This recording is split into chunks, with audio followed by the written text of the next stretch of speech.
So, good morning, everyone. Thank you for dialing in on time. We will begin the webinar by Doc Raymond Escalona already. It's going to be about 20 to 30 minutes, so just right for lunchtime. So, good morning, everyone. And Doc Rames, if you're ready, I will Yeah. stop Thanks, sharing. Jess. Here, let me share my screen. So, good morning, everyone. My name is Dr. Raymond Escalona. Most of you know me. I am the creator or founder, I guess, of Once Daily, the camp group that we do every quarter. And this year, we had a big wave of COVID itong past couple of weeks natin. And I actually got COVID a couple of weeks ago. So today's lecture will be coming from my own experience and what the experience I've had treating patients with COVID for the better part of 2.5 years already. Most of what we do in our work as a functional medicine doctor is we look at all the new stuff and we try to apply it right away. So I hope you pick up something during this lecture. And we'll talk a little bit about the camp at the end of the lecture, how it affects people, how it can affect individuals who've had COVID or who want to do a good jump start on their lifestyle, parang mga goals this time of year. All right. So our outline is as follows. We'll look at COVID-19 science. We'll look at immune function, how the body responds to COVID-19, and how that ultimately relates to our nutritional status and the virus itself as we respond to the virus. Then we'll talk about the Once Daily Health Camp. We currently have already, I believe from the latest count, 54 graduates from the whole of last year. We have a couple of graduates on the call today. Hello, graduates. And it's so nice to see them actually. And, when we talk about these super sciencey stuff, gets na nila kasi they went through an intense program na for 3 weeks or for 4 weeks. So this is what COVID looks like under the microscope. You'll see that it has different components. Specifically, the red parts are what our vaccines are made of. Those are the spike proteins. So all of us, I'm assuming most of us have had the vaccine, and they used parts of the virus to try to create a signal in our body to mimic the COVID response. Like, here are the different parts. You have the spike protein, the E protein, membrane protein, RNA genome, and the envelope of the virus. No? Now, why is this important? Well, I always tell my patients that if you get COVID, it's like watching the movie Aliens. You'll get the alien inside you, and over time, that alien will reproduce and it will burst from inside you. Hanggang marami ng alien sa loob ng body mo. The thing with COVID is, it has a propensity to stick to the lungs, especially the alpha and the delta varieties. The latest one, the Omicron, we see is more in the nasopharyngeal tract, not as much in the lung area. So as it starts to enter those areas of your body, they start to replicate like aliens. And as they replicate, your body will start to create a response against the baby aliens or baby viruses that come out of your system. So the metaphor that I like to share with you is it's like we have this big dam, no? There's a lot of water behind it. Think of the water as your body's response to the virus. Without COVID, it's very regulated, no? It's not a lot of immune response will come out. But over time, as you get the virus, the dam starts to open, the floodgates open, and you start to create a lot of inflammation responses to the virus. And from what we're seeing in the literature, most of the inflammation response has to deal with what we call memory immune cells. So our bodies pala over time create immune cells that have memory. So let's say, for example, you're 10 years old and you kept getting a sore throat at 10 years old. The immune cells that would go to your throat to create the inflammation in the throat would be awakened when you get COVID. That's why some patients, when they get a COVID infection, they start to get pain or symptoms that they've had 20, 30 years previously. Ginigising yun sa body natin. In my experience, I am one of those cases now. When I was a kid, I had a lot of strep throat. So when I had my COVID infection, I had a massive sore throat, both sides of my tonsils, for about 7 days during the course of illness. Okay, now when the virus multiplies so much, the body has no recourse but to really just create and unload all the immune complex. And that's where people get into the complicated stages. So our objective then would be, how can people or how can individuals know where they sit, how inflamed their bodies are, and how do they know how to close the dam or how to regulate the immune system before the dam starts to burst. Because if the dam bursts, metaphorically speaking, the body becomes very inflamed. It starts to destroy different tissues across the body. So pwedeng ma-intubate yung patient kasi the lung tissues are destroyed. Some patients we've seen, they have brain shrinkage, but 17% of cases have brain shrinkage. So brain cells get destroyed. Some cases get throat damage, and etc., etc., so on and so forth. So this is a schematic coming from the paper of Dr. Yanok and Pizorno, showing that if a person has a very timely immune response, so let's say you get the virus and over the course of the first 7 to 10 days, you respond very well to it, you will have a generally milder clinical course over time. For the individuals, however, who are nutritionally depleted, they already have pre-existing conditions, and which means that their body is loaded much more so than healthier individuals. They have a delayed onset to fight the virus. And because there's a slight delay, the virus gets to multiply more than it should. And because it does, that's what causes the more extensive form of the disease. So these are the steps on what happens to our body when we do get the virus. Virus attaches to our respiratory tract. The immune system starts to activate in our body, try to fight the virus. The virus will start to replicate within our system. As it replicates, there is an uncontrolled immune activation or immune response of our body against the replication of the virus. Then, if there's really a lot of uncontrolled inflammation or immune response, we get the complications afterwards. In the literature, there are multiple checkpoints for us to keep it at bay. No, if we're looking at virus attachment, we can practice social distancing, masks, face shield, not shield, sorry. This is an old deck. Wala nang shields talaga ngayon. Masks and mucosal barrier support, creating better mucous linings, creating better digestive tract function. In immune activation, there are certain mechanisms called NLRP3 and IFN, NF-kappa B, that you can use to modulate that biochemical terms na yun. So later, I'll just show you what they look like. For us to kind of help support the replication of the virus, to stop it from replicating, we stop a protein called MPRO, which is very responsive to zinc. We'll talk about that later. And then stopping inflammation in general will lead to less complications and hopefully recovery afterwards. We'll talk about long COVID in the tail end of the presentation. So we'll start with the digestive tract because that is the seat of our health, the seat of the immune system. When a person has a chance, let's say 3 times a day, 4 times a day, we start to consume food.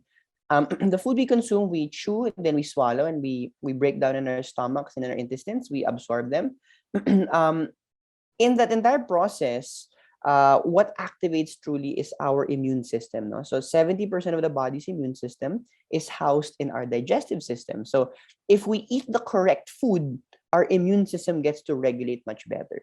If we don't eat the correct food, our immune system becomes more inflamed than what it's supposed to be. Simply because our digestive tracts have a one cell layer lining thick membrane.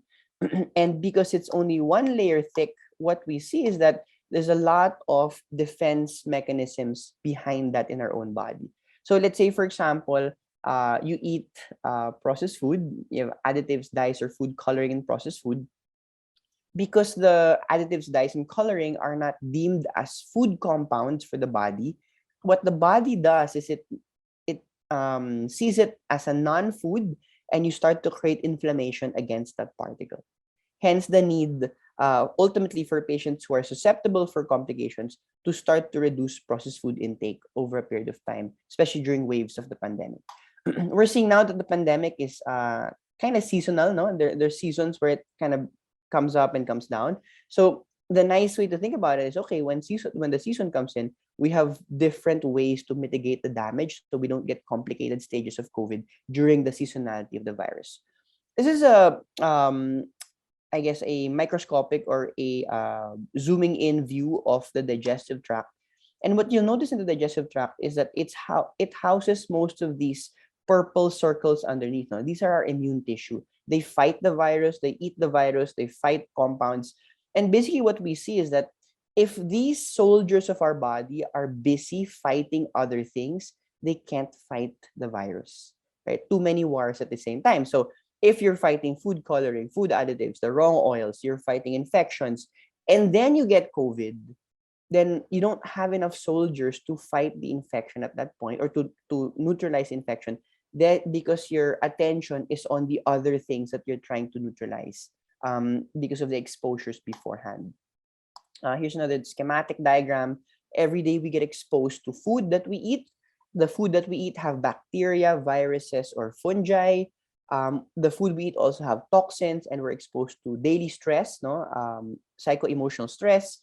These four things will have an impact on the bacteria that live inside us, whether they increase the healthy bacteria that protect us or they reduce the healthy bacteria that protect us. And then ultimately they'll have a effect on the lining of our digestive tract. If the lining is affected, then our immune system activates. As the immune system activates, that puts you at a higher set point. And when you do get the COVID virus, you have more chances of getting the complicated state because you're at a higher set point at that time. uh, Makes sense. I hope that makes sense. Quite complicated to talk about this on a Sunday morning, but we have Q&A naman after if you have some clarifications. Okay, so did you know that humans have been tracking the microbiome for about 15 to 20 years now? The microbiome are all the bacteria that live inside us. No, the number one organ that houses the microbiome is our digestive tract. It's where our poop is. Diba? Most of our poop is actually bacteria or dead bacteria. um, there's this doctor in San Diego. He's the guy in the picture. He tracks his microbiome every day. He's been doing it for about 5 to 10 years now. He gets a stool sample, and what he's putting there in his fridge are poop samples that he leaves in his fridge. And every week they sequence the poop in their lab. And what he saw was that as he started to consume foods of different varieties, no, he was hitting about 32 different types of plant foods per week. They saw the diversity of healthy bacteria dramatically increase as they increase the different types of plant foods. When he started to eat processed food, started to eat foods that were non-fiber rich and non-diverse, mga delata, mga ano, they saw the diversity of bacteria start to go down with a propensity to increase the infectious types of bacteria fungi. So now it's a direct evidence for us that if we eat healthy, we have healthier bacteria that then protect us from the environments that we live in. Quite simple equation. The microbiome is really what maintains the integrity of our digestive tract. It's our number one responder against things that the environment will give to us. And so any type of autoimmune condition, any type of uncontrolled inflammation starts with a dysfunction in this microbiome, and starts in the dysfunction of the diversity of the microbiome. Hence, the first intervention we do always for immune regulated conditions is to change the food, because if you change the food, the microbiome changes, the immune levels start to regulate. This is a picture of how the microbiome can actually translocate from the lung tissue to the digestive tract. So we've seen this in different studies. We've actually seen COVID switch organ systems. They can move from the lung tract to the digestive tract, or vice versa.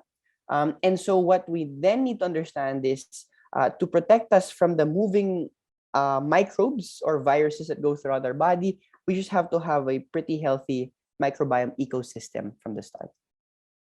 Here's one example showing how when patients were provided probiotics and healthy fats, they started to foster healthier bacteria, and that started to lead to lesser inflammation in the lung tissue. So creating this digestive tract lung tissue connection, leading to lesser complications for SARS-CoV-2. Okay, so these are the different types of factors that we like to support gut microbiome. I won't delve in on this because the basic point is to eat a diverse variety of food and to have some type of fermented food on a daily basis. We will also, so I'm showing you this list of foods that will start to support healthier microbiome. So pickled vegetables, sauerkraut, kimchi, kombucha, natto, and then of course a probiotic, or mga, what do you call this? Mga yogurts are okay. These are nutrients to support digestive tract function: glutamine, vitamin D, A, fish oil, zinc, and butyrate. And with that, we'll move on to the virus itself as we go through the stages. Notice that at the start of the lecture, we talked about this dam in our bodies that will burst when we get infected with SARS-CoV-2. So we call that the inflammasome cascade. No? Inflammasomes are controlled by nutrients in our food. So basically, if we eat these sets of food, nutrients of quercetin, curcumin, epigallocatechin, and resveratrol coming from the things in front of us. No? You have onions, turmeric, green tea, dark chocolate. We have a lot of dark chocolate now, actually. We bought a lot nung Christmas time.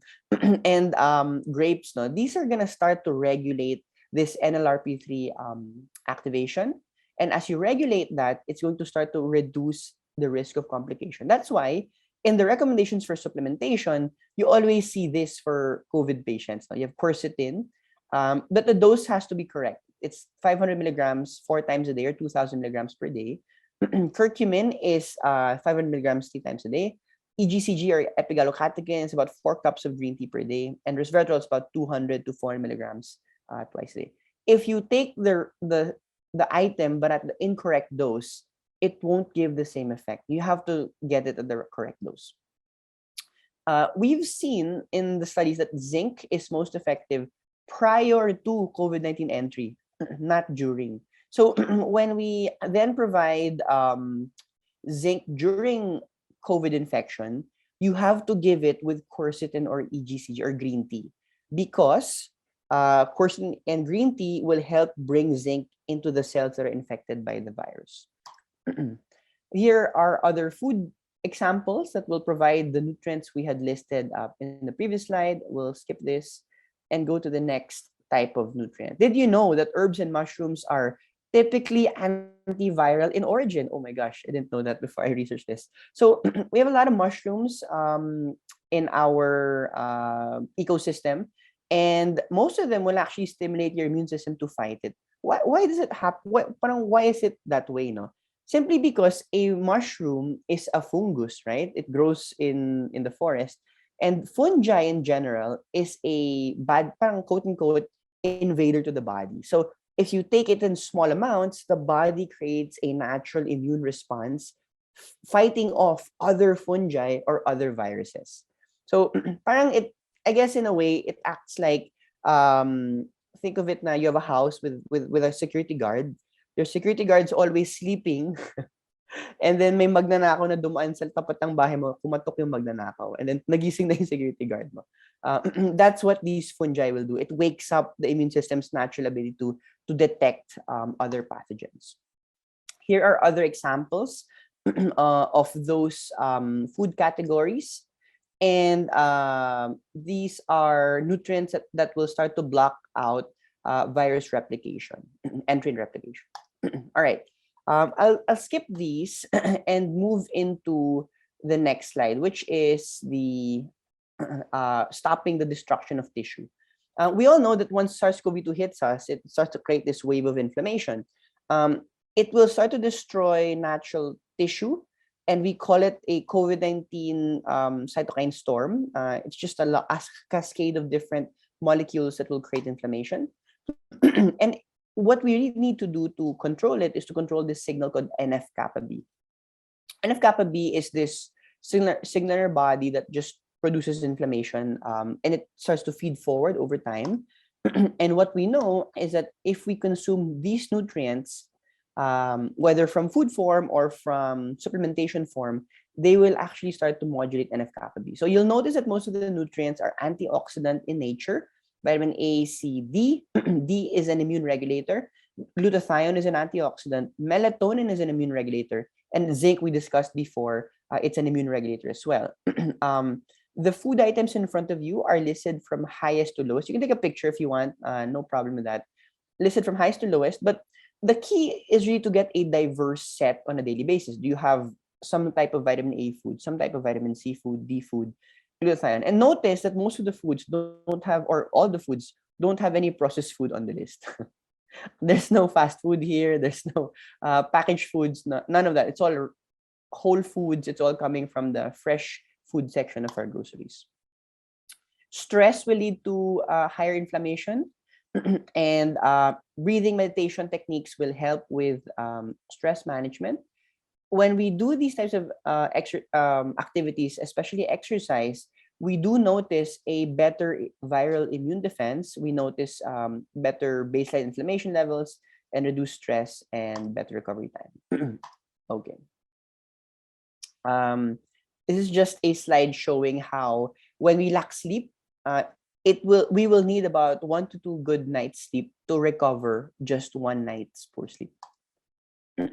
Okay. I think these are some foods you can juice. This is what we used to do before when we had the the pandemic or on lockdown. So my parents did some fruits and veggies. We just blender everything, and then I'd force feed it to them.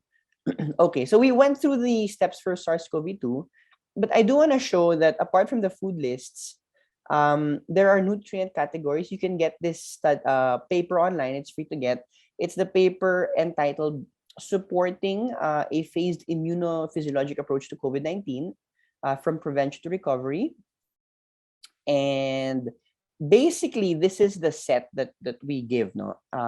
But 5,000 to 10,000 micrograms per day vitamin A, not for ladies who want to get pregnant. Go down to 3,000 if there's a lady that wants to get pregnant of vitamin A. Vitamin C is about 1,000 milligrams after every meal. D3 5,000, zinc 60, fish oil 3 grams, and quercetin 500 3 times or 4 times a day. Here are other nutrient support items, no? N-acetylcysteine, NAC, sulforaphane, astragalus, which are the herbs or the mushrooms. You have andrographis, berberine, reishi, and curcumin. So notice that whether you are in pre-exposure stage, infection stage, or post-exposure stage, the number one recommendation is to have a good lifestyle. There is no trade-off to a good lifestyle. And we've seen, or I've seen in my clinical practice, my cases who do get SARS-CoV-2 with good lifestyle get only a mild and moderate type of infection, even if they've had other types of conditions that are pre-existing.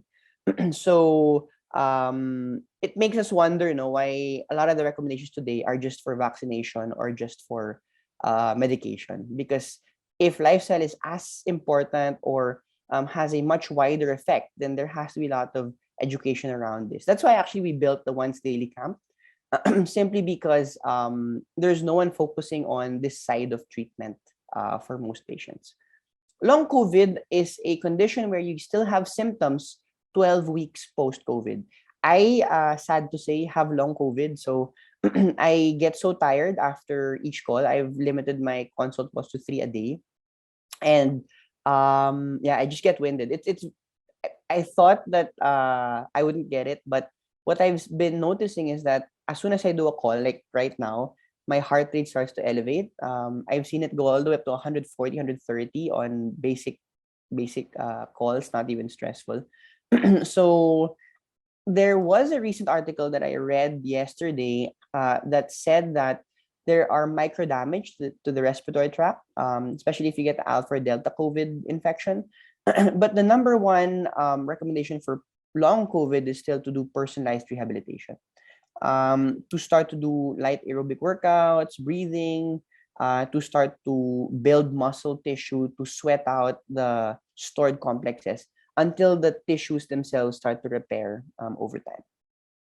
One other sequel of long COVID is brain shrinkage. I've seen it in a couple of cases now, but 70% of the brain starts to shrink. But just know that if you're vaccinated, the risk of long COVID goes down to below 10%. So if you're not vaccinated, it is all the way up to 25% of cases. All right. Just a summary, when you eat, make sure it's whole foods, nothing processed. Always have protein in every meal, healthy fats, and then, of course, fruits and vegetables are the colors of the rainbow. We have that COVID food list. No processed food intake, especially post-infection, simply because it's going to turn on inflammation. Support with lifestyle change and try to run after where inflammation is coming from.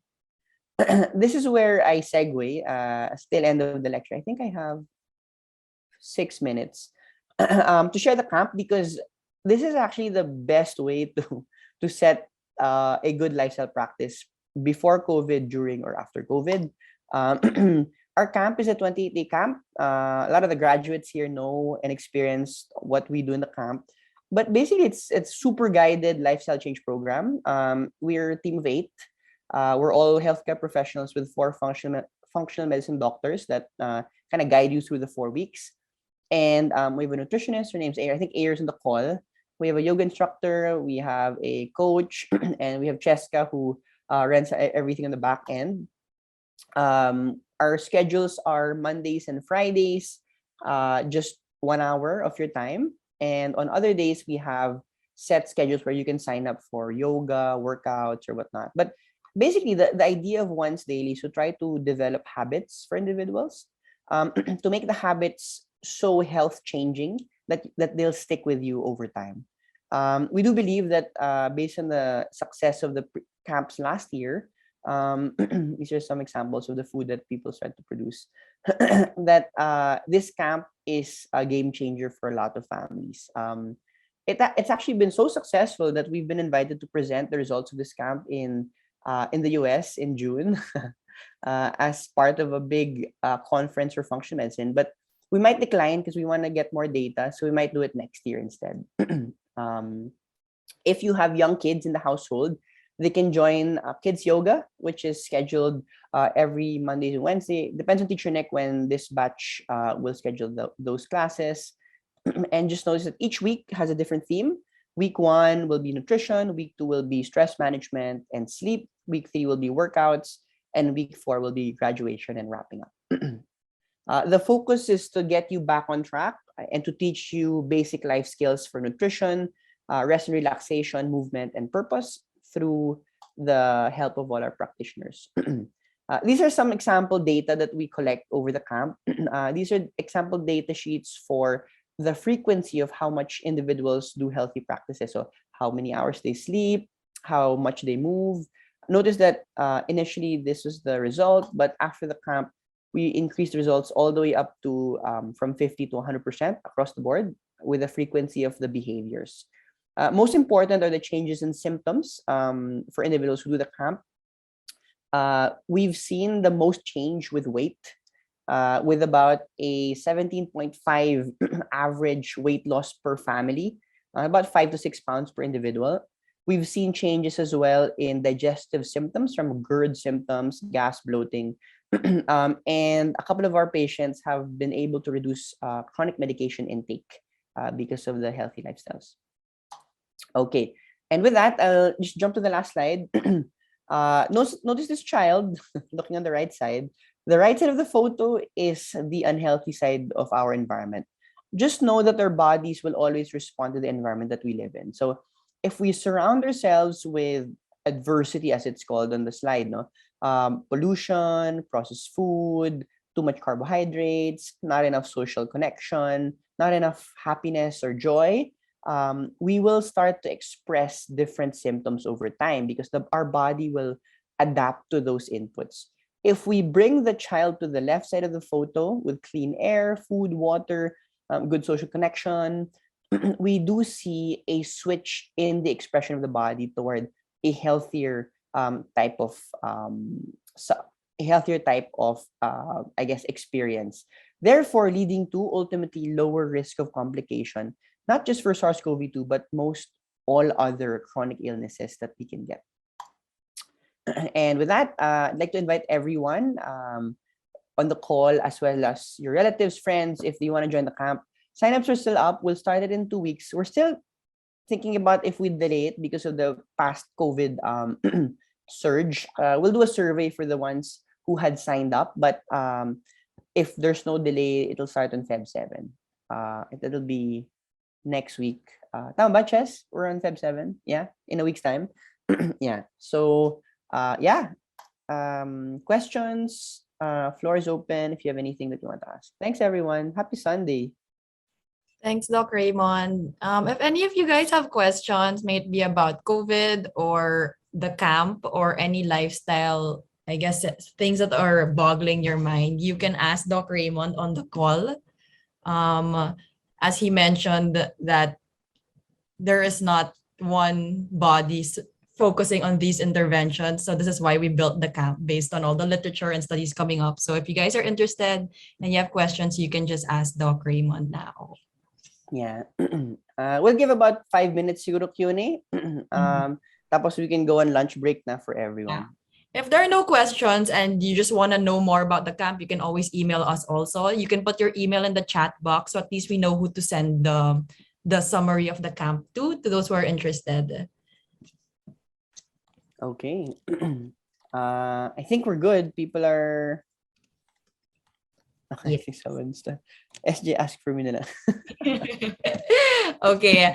So if you guys actually want to know more about the camp, you can drop your email in the chat box. If you don't want to ask a question now, you can email us. It's oncedailyinfo@gmail, and we can send you a bit more details about the camp. I have a question. Oh, Sure. yes. It seems na ako lang ata ang 62 dito. Mayroon bang... No, we get a lot of yeah, the yeah. oldest camper we had po was 79, I think. Oh, okay. Months Yeah. ago. All right. Sige. I Age have is so not... many allergies kasi I have allergies, I have bad bones. I think we My can health help is with not that. I good. think the Yeah. camp can ano. Yeah. Age is just a number. We can reverse the number.